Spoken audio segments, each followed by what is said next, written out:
নাহিদ রানাকে ছাড়াই বাংলাদেশ জিততে পারে। হাসান মাহমুদ, তারপরে তাসকিন আহমেদ, এবাদত হোসেনরা বাংলাদেশকে জিতাতে পারে একমাত্র নাহিদ রানাকে ভরসা না করেও।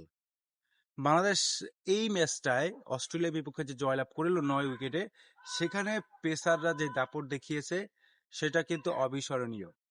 মেহেদী হাসান মিরাজও উইকেট নিয়েছেন, বেশ কয়েকটা উইকেট নিয়েছেন। হাসান মাহমুদ তিনি মেবি 2 ইনিংসে 9টা উইকেট নিয়েছেন একাই। এবং নাহিদ রানাকে ছাড়াও যে বাংলাদেশ ভালো পারফর্ম করতে পারে, বাংলাদেশ জিততে পারে, সেটার একটা নমুনা কিন্তু আমরা এই টেস্ট ম্যাচে দেখেছি। এবং শুধুমাত্র যে নাহিদ রানা থাকলেই বাংলাদেশ জয়লাভ করবে এমন না। হ্যাঁ, হয়তোবা নাহিদ রানা থাকলেই হাসান মাহমুদ চান্সও পেত না, ইবাদত হোসেন চান্সই পেত না দলে। সেই আহ, নাহিদ রানাকে ছাড়াই, মানে আমাদের top class bowler Nahid Rana, Shariful Islam, এদের ছাড়াই বাংলাদেশ কিন্তু জিতিয়ে দেখিয়েছে। বাংলাদেশি বোলাররা কিন্তু দারুণ বোলিং করে তাদেরকে দেখিয়ে দিয়েছে যে আসলে বাংলাদেশও পারে নাহিদ রানাকে ছাড়া, মানে বেস্ট বোলারকে ছাড়াই জয়লাভ করতে। এরকম একটা আমরা দেখেছি। এখন কেন মানে বাংলাদেশের পাইপলাইনে নাহিদ রানাকে, শরীফুল ইসলাম, ইবাদত হোসেন, তাসকিন আহমেদ, এরপর হচ্ছে মুস্তাফিজুর রহমান, এই যে পেসাররা, এই পেসারদের সব মানে এরা এদের তৈরি করে দিয়েছেন সন্টেন, তাই না? সেই সন্টেন চলে যাওয়ার পরে সেই সন্টেন তিনি ব্যক্তিগত কারণ দেখিয়ে তিনি চলে গেলেন। এবং চলে যাওয়ার পরে যে এই যে মানে তিনি যে পেস অ্যাটাক গুলো দিয়ে গিয়েছেন, সেই পেস অ্যাটাক মানে পেসাররা যেই তাদের পারফর্মটা ধরে রেখেছে, সেটা বড় বিষয়। মানে এর কৃতিত্ব হচ্ছে একজনেরই, সেটা হচ্ছে বিসিবি থেকে নিয়োগ করা তালহা জোবায়ের। তালহা জোবায়ের তিনি যেই কাজটা করেছেন, তিনি কিন্তু একেবারে মানে ওই বোলারদের টোটকা দিয়েছেন এমন ভাবে, হাসান মাহমুদরা ওইখানে গিয়ে এরকম পারফর্ম করবে, এটা তো আর টোটকা ছাড়া কিছুই হতে পারে না। মানে টোটকা তো দিয়েছেন বা টোটকা নিয়েছেন হাসান মাহমুদরা তালহা জুবাইয়ের কাছ থেকে।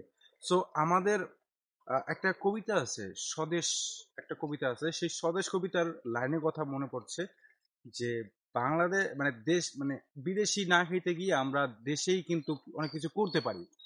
মোহাম্মদ সালাউদ্দিন, মোহাম্মদ আশরাফুল, তালহা জুবায়ের, এই যে তিনজন নাম, এই তিনটা নাম কিন্তু বেশ চমকপ্রদ নাম।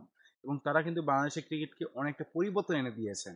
অনেকেই সমালোচনা করতে পারেন তাদেরকে নিয়ে, কিন্তু আমার কাছে ব্যক্তিগতভাবে মনে হয় কি যে বিদেশি কোচের থেকে দেশি কোচরা ভালো ট্রেন করাতে পারে। কারণ হচ্ছে তাদের ভাষাগত দিক থেকে, তাদের মানে তাদের পরিবেশগত দিক থেকে আহ, মানে প্লেয়াররা খুব মানে স্বাচ্ছন্দ্য বোধ করে এটাকে শিখতে পারে, বা তাদেরকে যে কোনো সমস্যার কথা তারা নিজের ভাষায় তাদেরকে বলতে পারে। সো এই কারণে বাংলাদেশি কোচরা ভালো করছেন। এবং সেখানে মানে এই যে নাহিদ রানা না থাকার কারণ পরেও যে হাসান মাহমুদ, তাসকিন আহমেদরা যে এত ভালো করলো, এর কারণ হচ্ছে এই নাহিদ রানার মানে এই যে এইসব কোচদের ভূমিকা, এই যে সব কোচের ভূমিকার কারণে কিন্তু এত কিছু হয়েছে বলে আমার কাছে মনে হয়। সো নাহিদ রানাকে ছাড়াও যে বাংলাদেশ জিততে পারে, তার বড় একটা কারণ হচ্ছে এই অস্ট্রেলিয়া সিরিজ। সো আমাদের নাহিদ রানাকে ছোট করছি না, নাহিদ রানাও বেস্ট একজন বোলার আমাদের।